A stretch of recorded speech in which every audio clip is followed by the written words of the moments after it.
A la edad de 14 años ya era estudiante de la Universidad de Yale.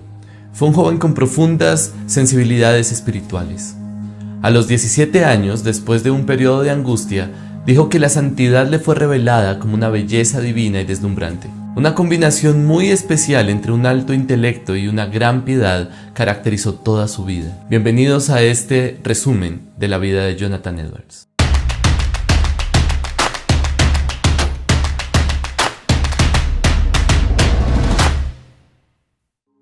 Jonathan Edwards nació en East Windsor, Connecticut, siendo el único hijo varón y el quinto de 11 hermanas. De niño, construyó pequeñas fortalezas en el bosque para sostener no juegos de colonos e indios, sino reuniones de oración con sus amigos. También estudió apasionadamente biología y física y estaba fascinado con la naturaleza. Prodigio espiritual. A los 13 años de edad fue aceptado para ser estudiante de la Universidad de Yale, que entonces se llamaba Escuela Colegiada. Durante su etapa como estudiante se opuso a la tendencia entre los estudiantes de alejarse de la fe puritana de los fundadores de la universidad y correr hacia un racionalismo elitista. Pero nunca se comportó como un fanático. Estando en la universidad, Edwards leyó ampliamente e interactuó con Locke, Newton y todo el movimiento de la Ilustración. Muchos de sus primeros escritos fueron sobre temas científicos. Llamado al ministerio. En 1729, Edwards empezó oficialmente su ministerio como aprendiz de su abuelo materno, Salomon Stonder, en Northampton durante 2 años antes de convertirse en el único predicador de la iglesia en Northampton, Massachusetts. Cuando tenía 20 años, conoció a Sarah Pierpont, una joven devota que inspiraría la vida espiritual del propio Edwards. El matrimonio de los Edwards resultó profundamente satisfactorio para ambos y eventualmente tuvieron 11 hijos. El predicador sencillo. En 1734, la predicación de Edwards sobre la justificación por la fe provocó un renacimiento espiritual en su iglesia. En diciembre hubo 6 conversiones repentinas. Para la primavera había alrededor de 30 a la semana. No se debió a ninguna estrategia especial, más allá de una predicación ardiente de la palabra de Dios. Un observador escribió: apenas hacía gestos o incluso se movía y no hacía ningún intento por darle elegancia a su estilo o belleza de sus posturas para satisfacer el gusto y fascinar la imaginación. En cambio, me conmovió con el peso abrumador de su discurso y con una gran intensidad de sus sentimientos. Edwards mantuvo un cuidadoso relato escrito de sus observaciones y las documentó en sus diarios. También sus sermones más efectivos se publicaron posteriormente. Estos escritos se leyeron ampliamente en América e Inglaterra. También ayudaron a alimentar el Gran Despertar unos años más tarde, durante el cual miles fueron conmovidos por la predicación del británico George Whitefield. El Gran Despertar. Whitefield había leído los escritos de Edwards y se propuso visitarlo cuando viajara a las colonias de América. Edwards invitó a Whitefield a predicar en su iglesia. La predicación de Whitefield conmovió profundamente a Edwards, quien lloró durante todo el servicio, junto a una gran parte de la congregación. En 1741, durante el inicio de lo que posteriormente se conocería como el Gran Despertar, Edwards contribuyó quizás con el sermón más famoso de la historia de Estados Unidos: pecadores en las manos de un Dios airado. Este sermón fue predicado en Enfield, Connecticut, en 1741.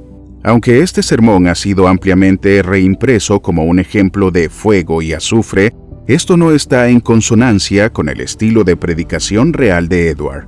Edwards no gritó ni habló en voz alta, sino que predicó en voz baja y sencilla. Gracias a los gestos de este sermón y a su rápida difusión, las iglesias, que en algunos casos habían sido frías y secas, se transformaron rápidamente en congregaciones apasionadas. La historia de este sermón y su influencia son más que significativas, así que hablaremos de él en otro video. A pesar de su estilo desapasionado, Edwards insistió en que la verdadera fe está enraizada en el corazón, no en la razón.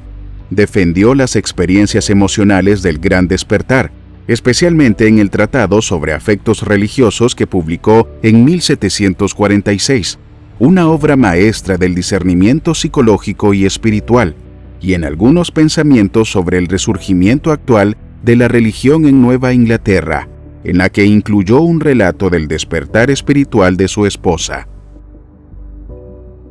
Pero no se puede acusar a Edwards de ser un emocionalista. Todo lo contrario, sus sermones fueron altamente intelectuales y en ellos se tratan temas doctrinales y profundamente teológicos. La emoción era importante para Edwards, pero esa emoción y experiencias no deberían opacar la necesidad de una doctrina recta y un culto racional. Edwards también influyó en la música de la iglesia, en los días en el que el canto de los salmos era casi lo único que se escuchaba en las iglesias congregacionales. Edwards alentó el canto de los nuevos himnos cristianos, especialmente los compuestos por Isaac Watts. Edwards y Wesley.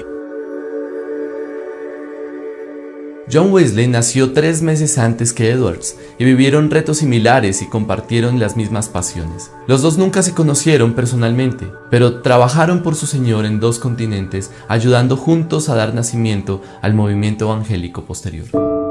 Biógrafo inspirador.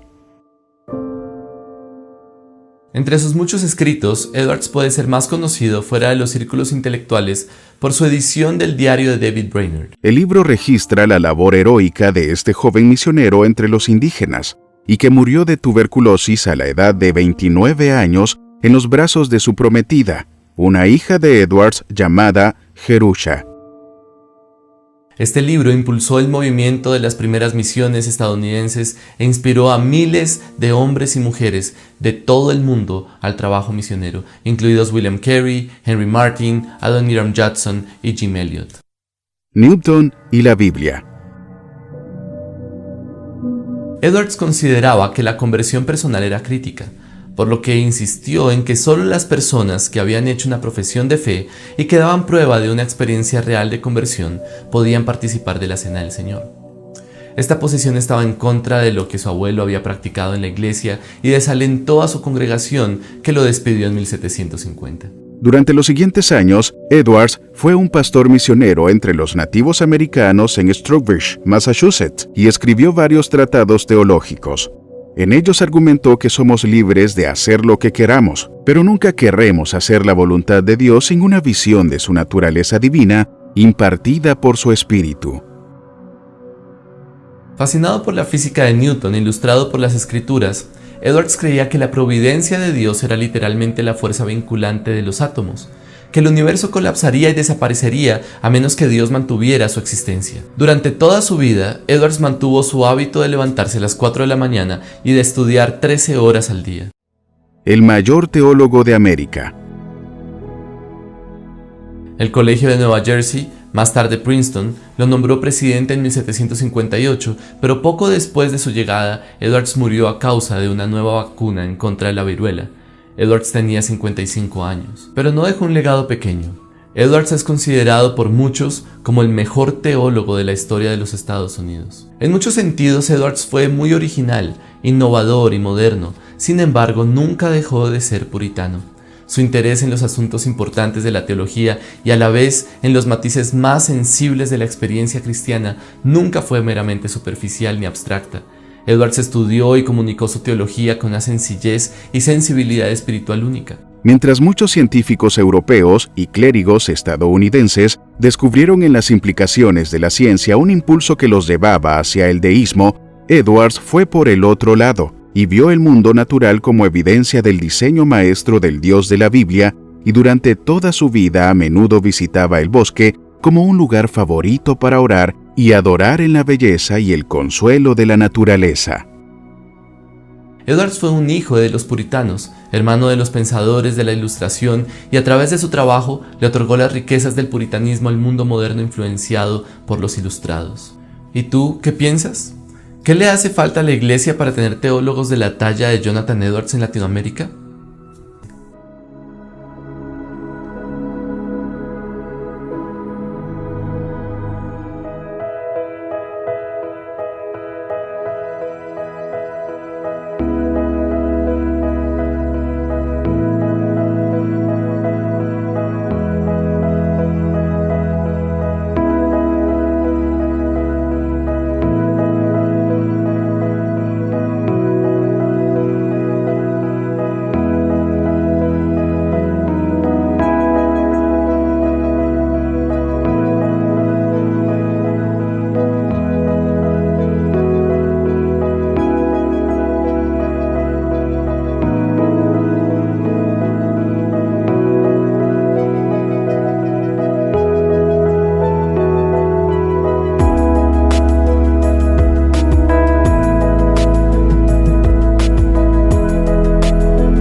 Buenos días, queridos hermanos. Nuevamente nos reunimos en este domingo para celebrar un culto de adoración, de alabanza a nuestro Dios. Queremos darles una más cordial bienvenida a todos los miembros de Cristo Rey, a nuestras visitas y a los que se vayan agregando a este medio digital de celebrar nuestro culto al Señor. Quiero partir leyendo un salmo y hagamos una breve meditación acerca de él. Salmo 65, la Nueva Traducción Viviente. Qué poderosa alabanza, oh Dios, te pertenece en Sión. Cumpliremos los votos que te hemos hecho, porque tú respondes a nuestras oraciones. Todos nosotros tenemos que acudir a ti. Aunque nuestros pecados nos abruman, tú los perdonas todos. Cuánta alegría para los que escoges y acercas a ti, aquellos que viven en tus santos atrios. Qué festejos nos esperan dentro de tu templo santo. Fielmente respondes a nuestras oraciones con imponentes obras, oh Dios, nuestro Salvador. Eres la esperanza de todos los que habitan la tierra, incluso de los que navegan en mares distantes. Con tu poder formaste las montañas y te armaste de una fuerza poderosa. Calmaste los océanos enfurecidos con sus impetuosas olas y silenciaste los gritos de las naciones. Los que viven en los extremos de la tierra quedan asombrados ante tus maravillas. Desde donde sale el sol hasta donde se pone, tú inspiras gritos de alegría. Cuidas la tierra y la riegas, la enriqueces y la haces fértil. El río de Dios tiene agua en abundancia. Proporciona una exuberante cosecha de grano, porque así ordenaste que fuera. Con lluvias empapas la tierra arada, disuelves los terrones y nivelas los surcos. Ablandas la tierra con aguaceros y bendices sus abundantes cultivos. Coronas el año con una copiosa cosecha. Hasta los senderos más pisoteados desbordan de abundancia. Las praderas del desierto se convierten en buenos pastizales y las laderas de las colinas florecen de alegría. Los prados se visten con rebaños de ovejas y los valles están alfombrados con grano. Todos gritan y cantan de alegría. Efectivamente, el Señor hace maravillas. Él contesta nuestras oraciones. Él nos da la esperanza. Él es el que nos manda la lluvia. Esta semana hemos sido testigos de varios milímetros de lluvia que vienen a sumarse a los anteriores para regar nuestra tierra que había pasado años de sequía. Damos gracias a Dios por esta lluvia que Él nos ha mandado. Y porque promete cosechas, promete que vamos a tener granos, alimento, cuando lo necesitemos. Así que los invito a que tengamos un momento de oración para iniciar este momento de adoración y de culto al Señor. Padre amado, te damos gracias por tu palabra, porque nos interpreta, nos da la esperanza, Señor, de confiar en ti, de que a pesar de que muchas veces vemos la sequedad de la tierra, vemos la necesidad de las lluvias, tú mandas lo que necesitamos, oh Señor, para preservar esta tierra y para que la hagas germinar y para que la hagas florecer. Y gracias porque tú nos prometes bendición, Señor, y así ha sido en el pasado. Muchas veces nos olvidamos y te pedimos perdón por eso. Al iniciar este culto, Señor, queremos que tu presencia esté en medio nuestro. que tú uses a nuestro pastor en la predicación de la palabra, que pueda haber alimento en tu casa, y recibe también nuestra adoración y nuestros cánticos. En el nombre de Cristo Jesús oramos. Amén.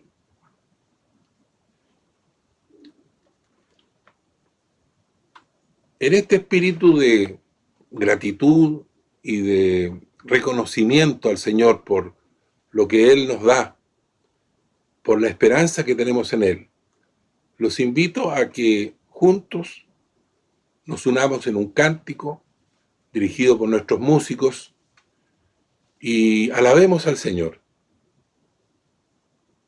Los invito, hermanos.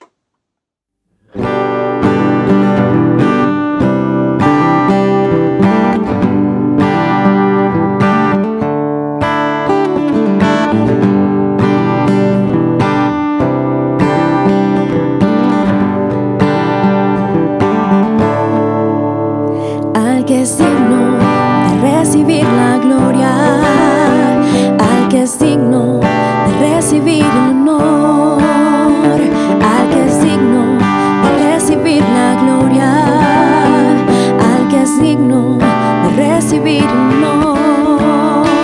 Levantemos nuestras manos y adoremos a Jesús, Cordero de gloria. Exaltemos su incomparable majestad, al que vive por siempre, al gran yo soy, a Jesús,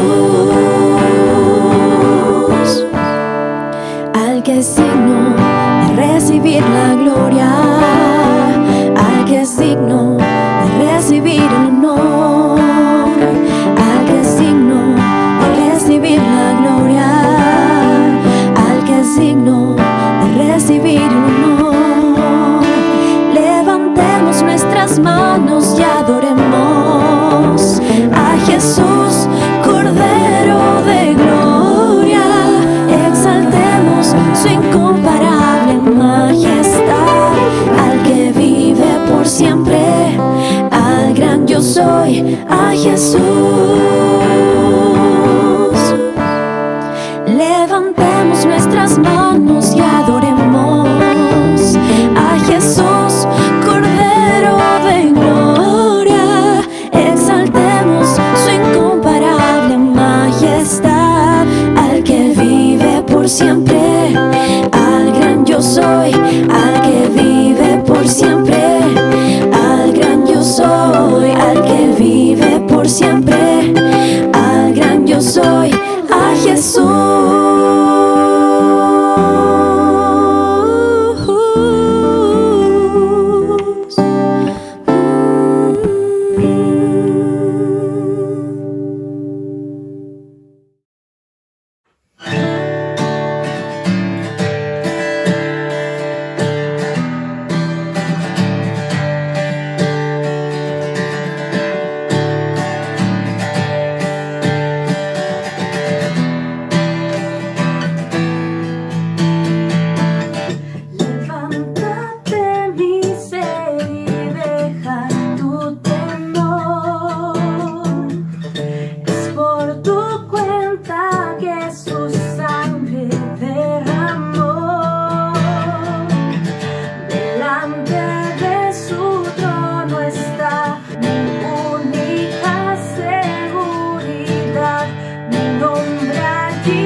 Si bien David comienza este pasaje de Salmo 65, exaltando las bondades de Dios, el salmista parte reconociendo que la condición humana necesita de un Salvador. Él dice, nuestros delitos nos abruman. Hay tanta maldad a nuestro alrededor. A veces sin pensar en lo que nos motiva, juzgamos a Dios por no intervenir enviando juicio, del cual nosotros tampoco saldríamos muy bien parados, porque no hay nadie justo. Juzgamos a Dios sin reconocer y sin ver detrás de su actitud la infinita paciencia que nos tiene. Él está esperando a que las personas se arrepientan, para que sean sanas, para vivir una vida abundante y no una vida vana, y para que también la vida tenga una proyección eterna. Muchas veces nos han hecho esta pregunta, ¿por qué Dios nos destruye a este mundo con toda la maldad que hay en él? Como dice este versículo en medio de las primeras palabras del Salmo 65, nuestros delitos nos abruman. El apóstol Pedro meditó un poco acerca de este tema. ¿Cuál es el lugar del arrepentimiento en los tiempos de Dios? ¿Y por qué nosotros estamos manteniendo este tiempo de confesión y de arrepentimiento? Porque es central dentro de la economía del Señor. Segunda de Pedro 3, versículo 8 en adelante. Sin embargo, queridos amigos, hay algo que no deben olvidar. Para el Señor un día son como 1000 años y 1000 años son como un día. En realidad, no es que el Señor sea lento para cumplir su promesa, como algunos piensan. Al contrario, es paciente por amor a ustedes. No quiere que nadie sea destruido. Quiere que todos se arrepientan. Pero a ti el Señor llegará tan inesperadamente como un ladrón. Entonces los cielos desaparecerán con un terrible estruendo y los mismos elementos se consumirán en el fuego y la tierra con todo lo que hay en ella quedará sometida a juicio. Salto al versículo 15 y recuerden que la paciencia de nuestro Señor da tiempo para que la gente sea salva. Hay un propósito de Dios en esperarnos y en esperarnos. Aprovechemos el tiempo. Pongámonos a cuentas con el Señor. Arrepintámonos en humildad frente a Él. El que nunca lo ha hecho tiene la oportunidad de hacerlo. Y los que lo conocemos, tenemos que renovar constantemente nuestra relación con Él. Y no perder esa actitud que el Señor espera de sus hijos. Él espera de nosotros humildad y arrepentimiento. Así que los invito a tener un minuto de oración. Cada uno en la intimidad de sus pensamientos, deje que el Señor y el Espíritu del Señor les hable y pónganse a cuenta con el Señor. Démonos un minuto de tiempo para esta meditación.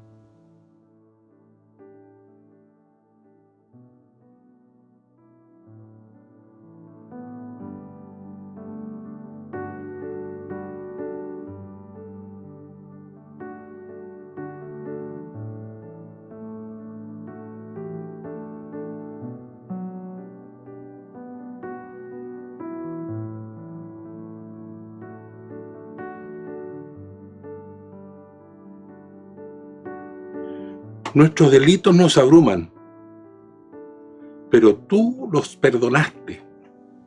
Creemos, a la luz de lo que las Escrituras nos revelan, que todo aquel que cree en Jesús es librado de aquel pecado que le condenaba. Creemos que tenemos perdón de los pecados por medio de la vida y la muerte de Jesús, por la obra que consumó en la cruz.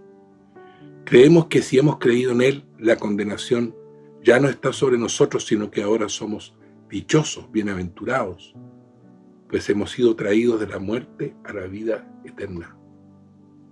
Y hemos de morar y gozar en su presencia por la eternidad.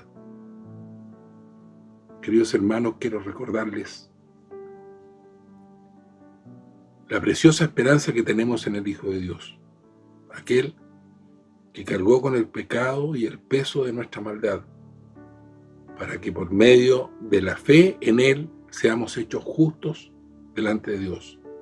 Por lo tanto, como el salmista, alegrémonos en su obra y en sus promesas, pues Él cargó con el juicio que nos correspondía a nosotros. Los invitamos a traer a nuestras memorias lo que ocurrió en aquella cruz y cómo esto trajo una bendición eterna para nosotros. Consideremos la obra de Jesús y su misericordia manifestada por los hombres. Que nuestros corazones se gocen porque Él nos hizo dichosos y podemos habitar ahora confiadamente delante de su santa presencia. Cantemos juntos acerca de su salvación. Recibamos y agradezcamos el perdón de nuestros pecados en el nombre de Dios Padre, del Hijo y del Espíritu Santo. Amén. Cantemos juntos.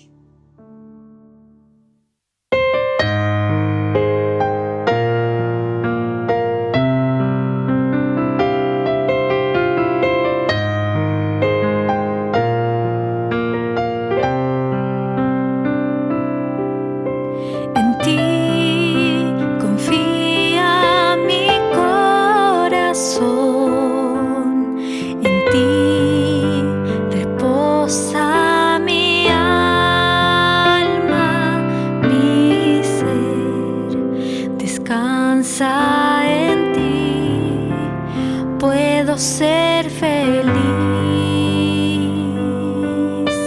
en ti, confía mi corazón, en ti reposa mi alma, mi ser descansa en ti, puedo ser feliz.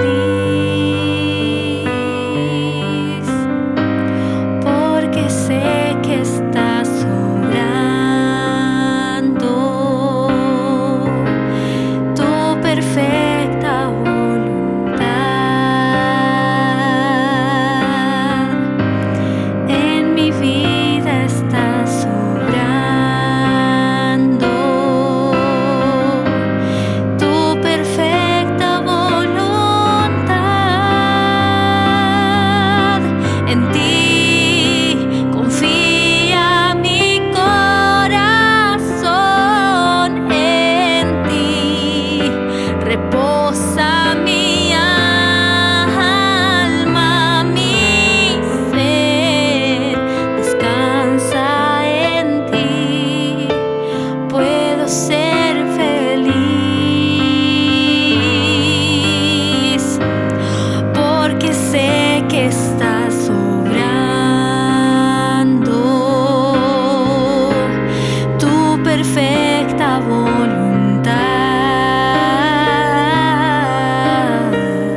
Llegó el tiempo para entregar nuestros diezmos y ofrendas, así es que damos un minuto de tiempo para que ustedes puedan hacer sus transferencias electrónicas. Vamos a dejar la cuenta de la corporación en sus pantallas para que puedan hacer sus depósitos y para que haya alimento en la casa del Señor. Traigamos nuestros diezmos y ofrendas ante el Señor.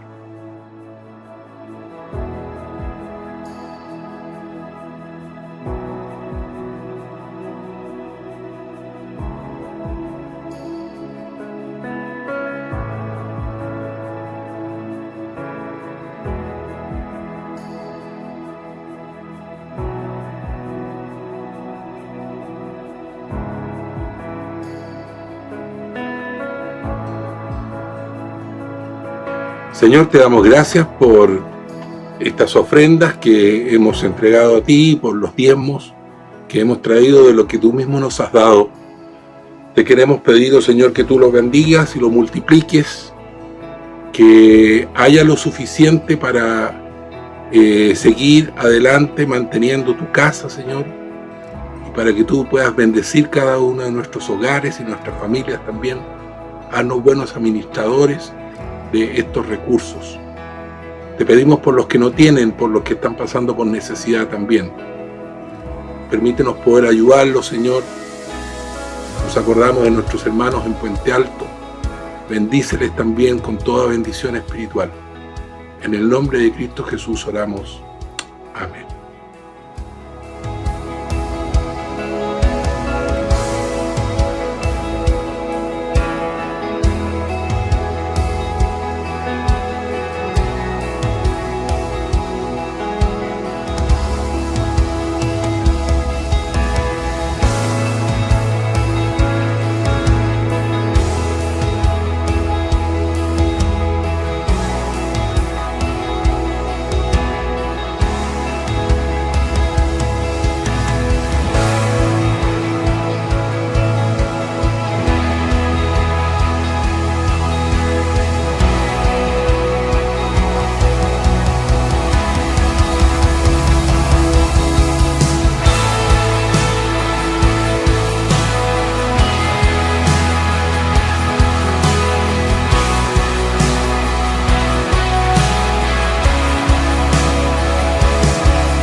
Muy buenos días a todos, sean todos bienvenidos en esta mañana. Queremos dar gracias a Dios por permitirnos nuevamente estar frente a nuestras pantallas y así juntos entonces poder disfrutar de la presencia de nuestro Dios. Sabemos que Dios se ha glorificado por mucho tiempo a través de estos medios que Él nos ha permitido llevar la palabra de Dios. Quiero invitarte entonces a que juntos podamos meditar en el libro de los Hechos, capítulo 20, versos 26 al 32. Leo la Nueva Versión Internacional y dice así: Por tanto, hoy les declaro que soy inocente de la sangre de todos, porque sin vacilar les he proclamado todo el propósito de Dios. Tengan cuidado de sí mismos y de todo el rebaño sobre el cual el Espíritu Santo los ha puesto como obispos para pastorear la iglesia de Dios. Esa iglesia que Él adquirió con su propia sangre. Sé que después de mi partida entrarán en medio de ustedes lobos feroces que procurarán acabar con el rebaño. Aún de entre ustedes mismos se levantarán algunos que enseñarán falsedades para arrastrar a los discípulos que los sigan. Así que estén alerta. Recuerden que día y noche durante 3 años no he dejado de amonestarles con lágrimas a cada uno de ustedes. Ahora los encomiendo a Dios y al mensaje de su gracia, mensaje que tiene poder para edificarlos y darles herencia entre todos los santificados. Tengamos un momento para orar. Eterno Dios y bondadoso Padre, nos hemos acercado a ti en esta mañana con un corazón lleno de gratitud por tus bondades para cada uno de nosotros, oh Señor. En este día pensamos especialmente la situación que enfrentamos a nivel mundial, donde cada uno de nosotros y nuestras familias han estado expuestas. Sin embargo, tu protección ha sido sobrenatural. Te rogamos, oh Señor, que sigas otorgando de tu paz. Oramos por aquellas familias que enfrentan problemas de salud. En especial, seguimos orando, Señor, por nuestro querido presbítero Jorge Elliot, que continúes restaurando día a día su salud. Quita todo malestar de su cuerpo, Señor. Te agradecemos también por Antonia Figueroa, esta chica quienes los médicos han descartado en estos días todo tipo de tumor maligno en su colon. Gracias, Señor, por tu mano preciosa. También oramos por nuestro hermano Patricio, papá de Talía, quien esta semana sufrió un accidente laboral. Trae paz al corazón de nuestro hermano Patricio y a su familia en este momento. También oramos por nuestra querida hermana Lucila, madre de Gloria Norero. Oramos para que tú estabilices su vida, que no se vea afectado su sistema respiratorio, Señor. Que tu presencia sea con nuestra hermana Lucila, oh Padre Celestial. También queremos orar especialmente por nuestra ciudad, por nuestro país de norte a sur.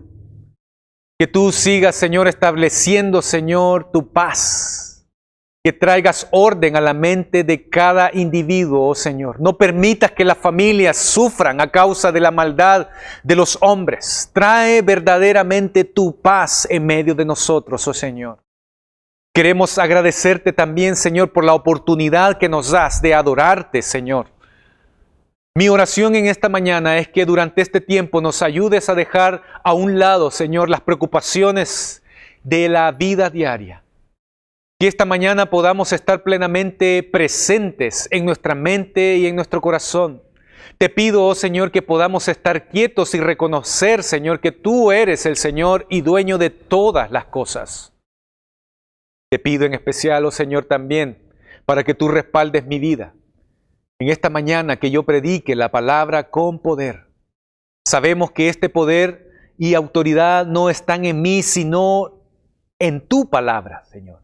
Esta predicación solo es efectiva en la vida de tus hijos, Señor, porque tu palabra es efectiva. Y por eso, Señor, es que pedimos que mis palabras sean conforme a tu palabra. Que mi boca hable lo que ya tu boca ha hablado, oh Señor. En el nombre de Jesús oramos. Amén.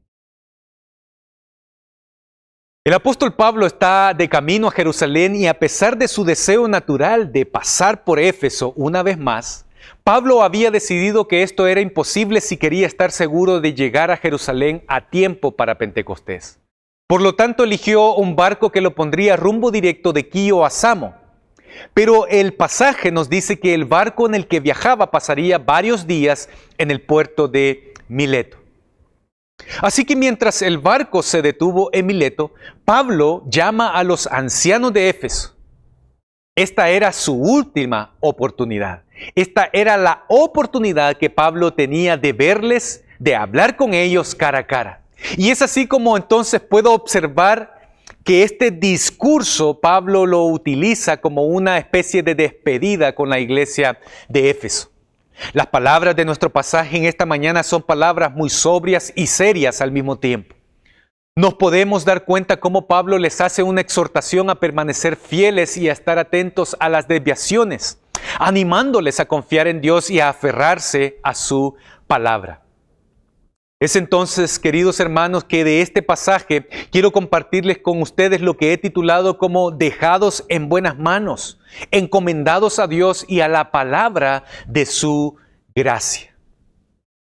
Por lo que al observar este texto, quiero invitarles a que tomemos en cuenta 3 puntos importantes en esta conversación que Pablo tiene con los ancianos. El primero de ellos es que Pablo les dice que hay una necesidad de escuchar todo el consejo de Dios. También les anima a tener aquella lucha de preservar la palabra sin ninguna distorsión. Y también les dice, Dios está preservando su iglesia a través de su palabra. En primer lugar, entonces notamos que la iglesia necesita escuchar todo el consejo de Dios. Si bien en este pasaje el apóstol se está refiriendo a los ancianos de Éfeso, diciéndoles en el versículo 25, escuchen, yo sé que ninguno de ustedes, entre quienes he andado predicando el reino de Dios, volverá a verme. Por tanto, hoy les declaro que soy inocente de la sangre de todos, porque sin vacilar les he proclamado todo el consejo de Dios. Las implicaciones acá es que Pablo habría sido culpable de su sangre si hubiera evitado proclamarles todo el consejo de Dios. Al observar detenidamente las líneas que escribió Lucas, vienen a mi mente que probablemente podría estarse entonces Pablo refiriéndose a aquellos pasajes en el Antiguo Testamento de Ezequiel capítulo 3 versículos 16 al 21. También lo encontramos en Ezequiel capítulo 33, donde el Señor le dijo al profeta que lo había designado como un atalaya o un centinela, como lo mencionan algunas versiones, sobre la casa o sobre el pueblo de Israel. El profeta Ezequiel entonces tuvo que advertir al pueblo de Dios. Si escuchan las advertencias del Señor, vivirán. Si no escuchan, morirán. Pero Ezequiel tiene una responsabilidad. Si rehúye proclamarles las advertencias del Señor, el Señor hará responsable al profeta de su muerte. Entonces será culpable de la sangre del pueblo. Y ahora vemos cómo Pablo está diciéndole entonces a los ancianos de Éfeso, soy inocente de vuestra sangre. Dios no me hará responsable si alguno de ustedes se aparta de él. Porque no he rehuido declararles todo el consejo de Dios. No escogí lo que me gustaría predicarles, ni procuré hacerles cosquillas en sus oídos con un mensaje aceptable para ustedes. Les proclamé la palabra de Dios, tanto las promesas como las advertencias de aquel evangelio. Por lo tanto, si alguien escuchó las advertencias y aún así se extravía, yo soy inocente de su sangre. Queridos hermanos y hermanas, si bien es cierto que de este pasaje aprendemos lo importante que es que los centinelas o líderes de la iglesia no escojan y elijan su propio mensaje, dejando fuera lo que no les conviene, sino que traigan la palabra de Dios fielmente y sin abreviar, es decir, todo el consejo de Dios. Ahora, la tarea que nosotros vemos de un centinela desde el punto de vista de las Escrituras era alguien que vigilaba las murallas de una ciudad. Por lo que la tarea principal de aquel personaje era vigilar y advertir. Y el Señor usó esta imagen de un centinela para describir un aspecto muy importante de la tarea de los líderes, en este caso de los ancianos, quienes deben ejercer supervisión sobre la congregación y tener cuidado con las desviaciones que puedan presentarse. Y como dice el apóstol en este pasaje, deben estar atentos a los peligros de fuera y de adentro. Lo más importante es que se aferren a todo el consejo de Dios y se acerquen o se aseguren, de que el rebaño sea alimentado con la sana doctrina de la palabra de Dios, no evitando aquellas partes que pueden ser desagradables para el hombre.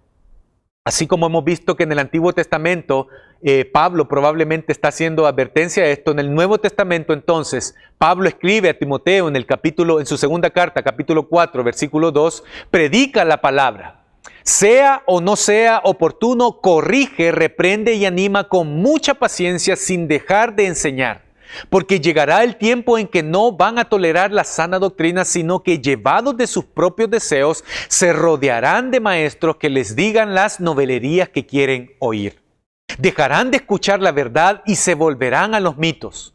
Tú, por el contrario, sé prudente en todas las circunstancias, soporta los sufrimientos, dedícate a la evangelización, cumple con los deberes de tu ministerio. Timoteo tenía que ser un centinela fiel, amonestando y exhortando con la sana doctrina de la palabra. Pero los miembros de la iglesia no siempre quieren escuchar, lamentablemente, aquella verdad. Se reunirán para sí mismos profesores entonces que les digan lo que ellos quieren escuchar. Es exactamente entonces en tal situación que los centinelas no debemos rehuir para proclamar lo que la gente no quiere oír. Todos ustedes, queridos hermanos, deben saber que en mi caso como pastor, presbítero o anciano, como ustedes quieren llamarle, no es una tarea fácil corregir a alguien que anda desorientado o extraviado de la fe. No serás alguien popular si vienes con alguna corrección y amonestación. Entonces es muy fácil evitar ciertas partes del consejo revelado de Dios, omitir aquellas advertencias de su palabra y guardar silencio sobre ciertos asuntos para evitar todo tipo de exhortación. Además, cuando la mundanalidad se infiltra en la iglesia, es muy fácil para los centinelas guardar silencio y seguir la corriente. ¿Por qué? Porque no quieren molestar a nadie con advertencias y correcciones.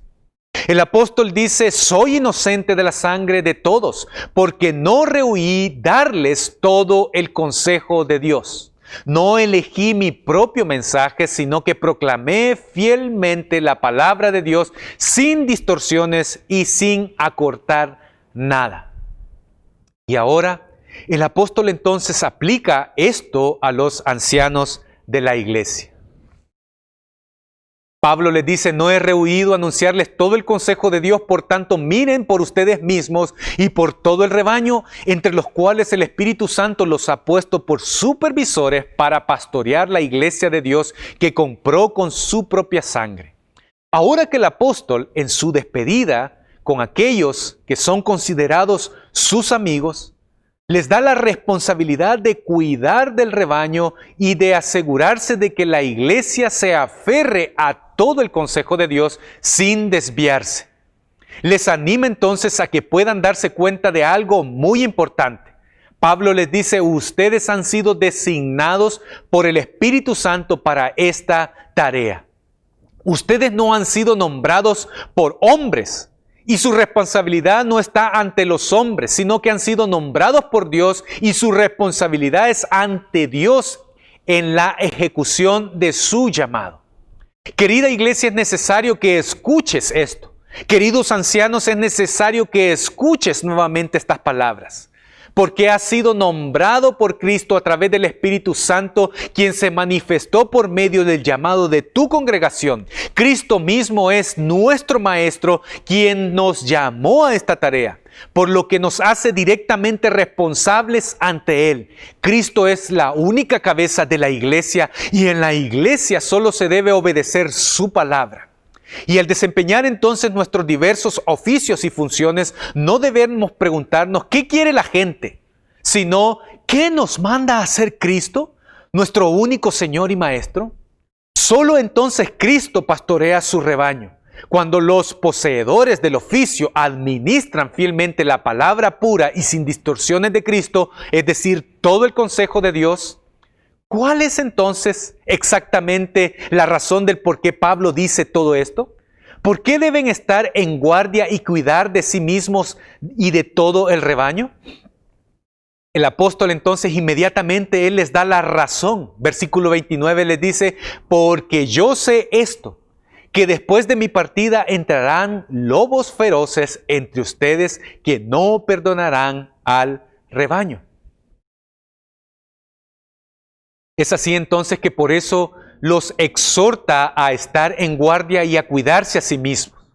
A cuidarse ante todo, ellos necesitan someterse a la palabra de Cristo, a todo el consejo de Dios y a estar atentos para que no se desvíen de ella.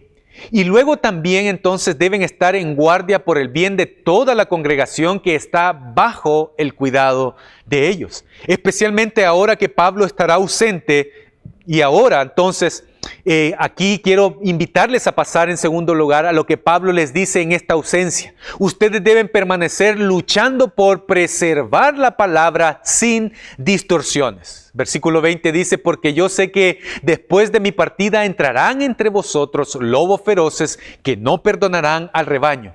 También de entre vosotros se levantarán hombres que hablen cosas perversas para arrastrar tras sí a los discípulos.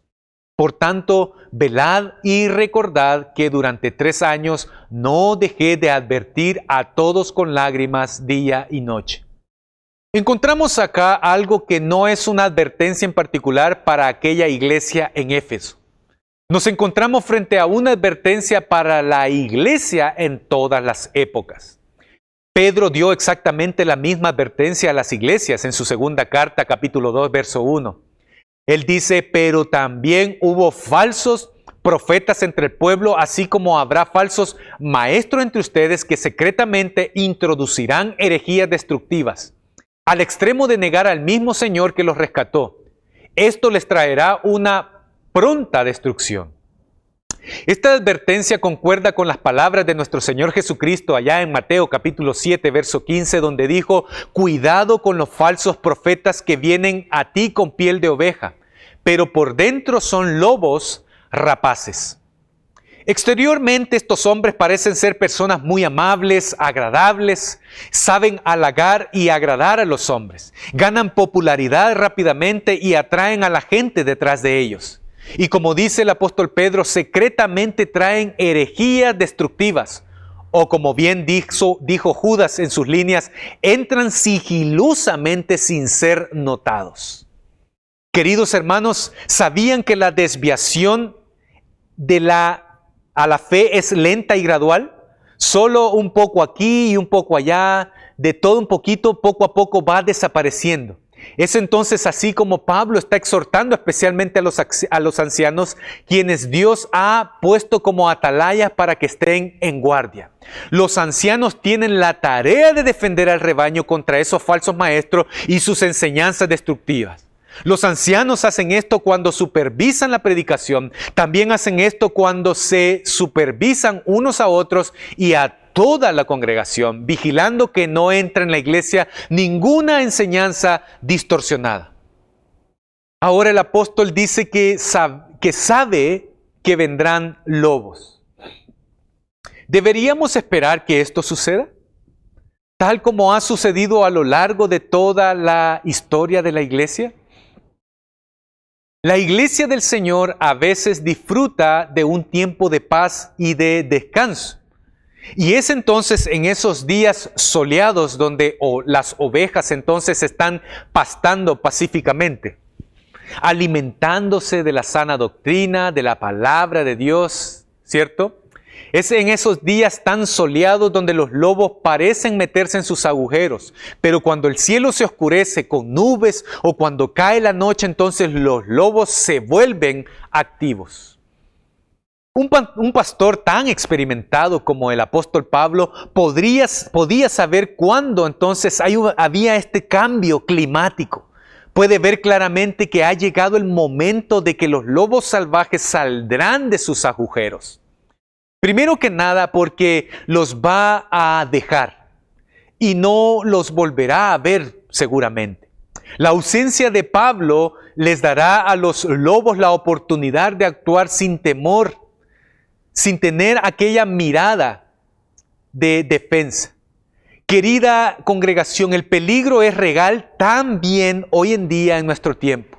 Vivimos en una época de muchas deformaciones. Los falsos maestros de nuestros días dicen la palabra de Dios no es tan verdad. O no, más bien dicen tenemos que entender su palabra de otra manera. Ellos interpretan las escrituras para que se adapten a sus propios preceptos. Ellos no dicen deshagámonos de las confesiones reformadas, olvidémonos así de nuestras raíces. No, solamente dicen ajustémonos a las confesiones a nuestro tiempo. Es decir, pongámoslas a un lado, no pidamos tanto, pidiendo así una desvinculación poco a poco de aquellas raíces. Ellos están constantemente entonces diciendo cosas tan sigilosamente. Y como dice el apóstol en nuestro texto, ¿cierto? Ellos hablan distorsiones. No vienen con un ruido fuerte y una herejía descarada, no. Lo hacen a escondidas y casi desapercibida, lenta y gradualmente. Es aquí entonces donde los ancianos, pastores, tenemos la responsabilidad de estar en guardia.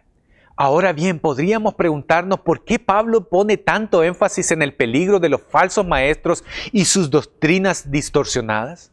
¿Por qué hablar de lobos rapaces mientras todo podría estar en paz? ¿Es entonces realmente necesario? ¿Por qué el apóstol está tan preocupado por las cosas o por las cosas de preservar a su iglesia? ¿Su enseñanza, su doctrina? Permítame darle al menos dos respuestas. Pablo dice que es exactamente el punto donde Satanás lanza sus ataques. Ataca a la iglesia principalmente con engaños, corrompiendo así la palabra, tergiversando todo el consejo de Dios. También dice que sin la sana doctrina de la palabra de Dios no hay pasto, no hay guía, no hay crecimiento. El medio por el cual los ancianos entonces tienen que cuidar y alimentar al rebaño es a través de la sana enseñanza, no distorsionando la palabra de Cristo.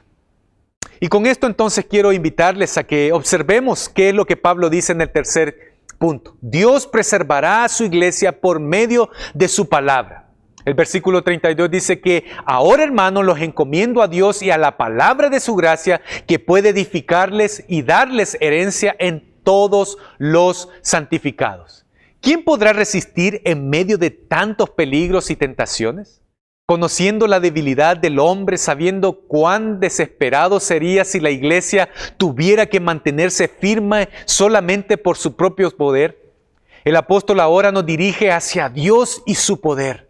Dios puede edificarte y darte una herencia entre todos los santificados, haciendo mención de los medios por los cuales Dios los edificará. Dios edificará su iglesia por el mensaje de su gracia. Tan pronto como el apóstol encomienda la iglesia a Dios y a su poder, también menciona los instrumentos por el cual somos nosotros guardados. La palabra, el mensaje de su gracia. Aquí toda la escritura se le llama la palabra de gracia de Dios. Por esta palabra nos proclama su favor, su gracia en Cristo Jesús. Esta palabra contiene el evangelio de salvación, el perdón de nuestros pecados, la adopción como hijos y una herencia eterna de parte de nuestro Padre Celestial. En esta revelación de la gracia de Dios, nuestra alma encuentra descanso. Sobre esta palabra de gracia se construye nuestra fe. Dios es quien puso el fundamento. Dios fue quien inició la buena obra en nosotros y Él continuará haciendo esa obra. Él continúa edificándonos mediante la proclamación e instrucción de su palabra. Y luego entonces el apóstol también menciona nuestra herencia. Te encomiendo a Dios y a la palabra de su gracia, que puede edificarte y darte herencia entre todos los santificados. Esta herencia es una herencia que ahora poseemos solamente por la fe y no por vista. Pero en el día de la venida de nuestro Señor entraremos en la gloria prometida. En ese día tomaremos posesión de la herencia eterna, incorruptible e inmaculada, es decir, una herencia pura, la cual Dios ha preparado para ti y para mí. Aquí tenemos entonces la promesa de que Dios continuará su obra de gracia en los santos, continuará edificándonos en la fe hasta el día en que recibamos aquella herencia la cual Dios ha prometido. Él puede hacerlo. Sí, nuestra traducción dice que este mensaje tiene poder para edificarte y darte una herencia. Entonces también podríamos decir que Él es poderoso para hacerlo porque es su palabra y así nuestra confianza está en Él. Nuestro Dios todopoderoso, Él por su poder nos edificará y preservará nuestras vidas hasta la venida de nuestro Señor Jesucristo. Querida iglesia, quiero concluir que como iglesia de Cristo todavía estamos rodeados de desiertos, rodeados de lobos rapaces. ¿Cómo nos mantendremos entonces de pie contra los engaños de Satanás? Como el apóstol Pablo entonces pudo encomendar la iglesia en Éfeso a Dios y a la palabra de su gracia, que fue poderosa para edificarlos, así también entonces puedo esta mañana encomendarte a ti, a Dios y a su palabra, a la palabra de su gracia, porque estas palabras también fueron escritas para nosotros, para la iglesia de todos los tiempos, para los santificados en Cristo Jesús. La promesa es para todos sus santos, los santificados en Cristo Jesús. En Cristo y por medio de Cristo, Él proveerá en todas sus necesidades. Y así, con la palabra de nuestro texto esta mañana, quiero encomendarte a la palabra de su gracia, que es poderosa, queridos hermanos, para edificarte, para santificarte. Amén.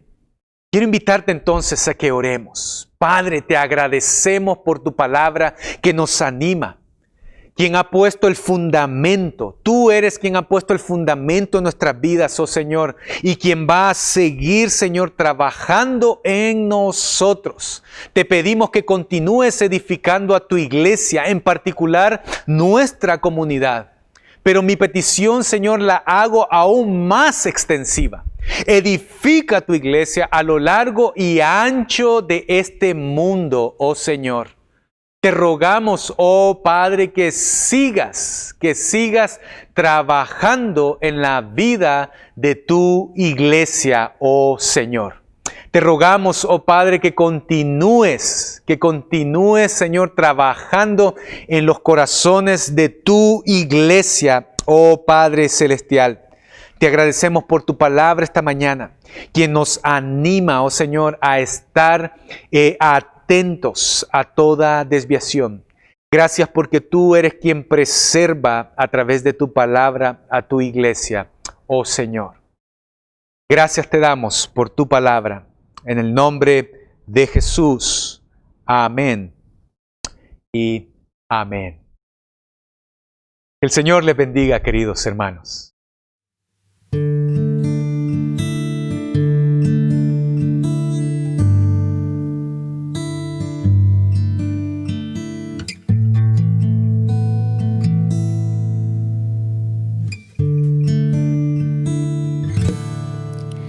En el monte Calvario estaba una cruz, emblema de afrenta y dolor. Y yo amo esa cruz, donde murió mi Jesús, por salvar al más vil pecador. Oh, yo siempre amaré esa cruz, en sus triunfos mi gloria será. Y algún día, en vez de una cruz, mi corona Jesús me dará. Aunque el mundo desprecie la cruz de Jesús, para mí tiene suma atracción, porque en ella llevo el Cordero de Dios, de mi alma la condenación. Oh, yo siempre amaré esa cruz, en sus triunfos mi gloria será. Y algún día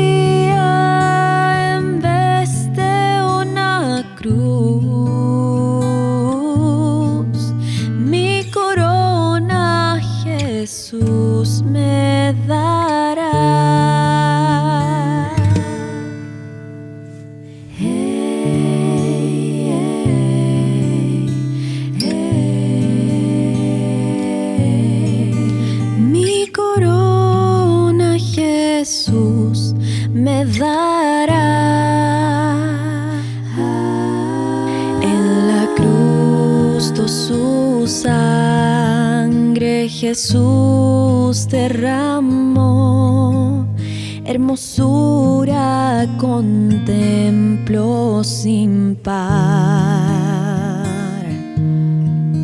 pues en ella el Cordero inmolado murió para darme pureza y perdón.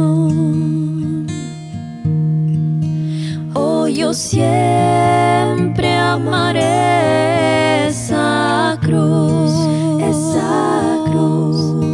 en sus triunfos mi gloria será, y algún día en vez de una cruz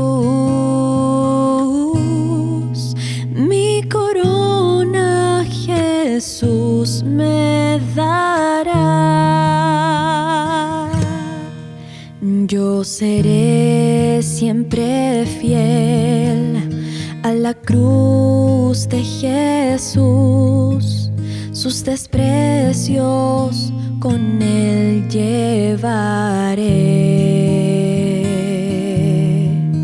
y algún día feliz con los santos en luz, para siempre su gloria veré. Oh, yo siempre amaré esa cruz, en sus triunfos mi gloria será, y algún día en vez de una cruz mi corona Jesús me dará, y algún día en vez de una cruz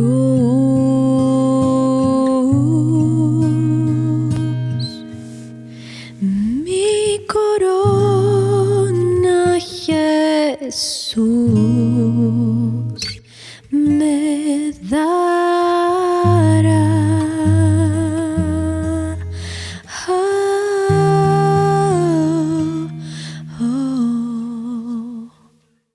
Hemos llegado a nuestro final. Como cada domingo lo hacemos, agradecerles por unirse a nuestra transmisión. Y ahora quiero despedirnos leyéndoles las palabras del apóstol Pablo en su carta a los Efesios, capítulo 3, verso 20 al 21, y dice: a aquel que es poderoso para hacer todo mucho más abundantemente de lo que pedimos o entendemos, según el poder que obra en nosotros, a Él sea la gloria en la Iglesia y en Cristo Jesús por todas las generaciones, por los siglos de los siglos. Amén. Que la gracia de nuestro Señor Jesucristo, el amor de Dios y la comunión de su Santo Espíritu sea con cada uno de ustedes, desde ahora y para siempre. Amén. Bendiciones.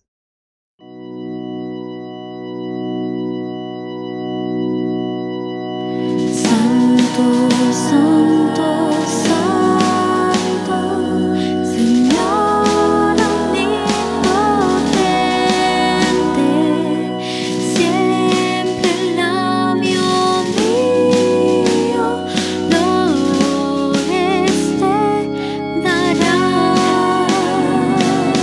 Santo, santo, santo, te adoro reverente, Dios en tres personas, bendita Trinidad.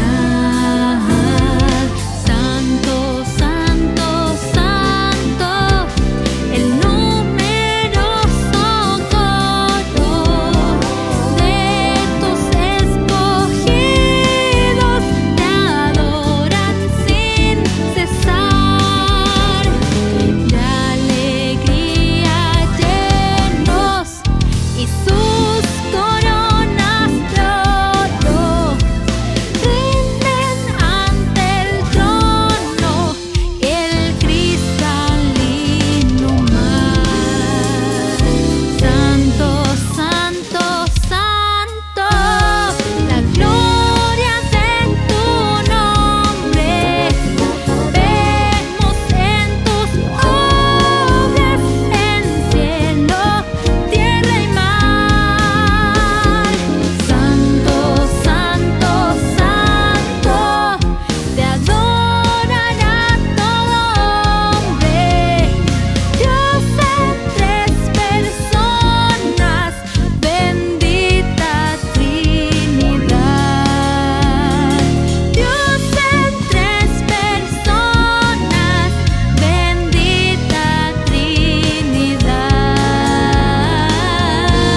Thank you.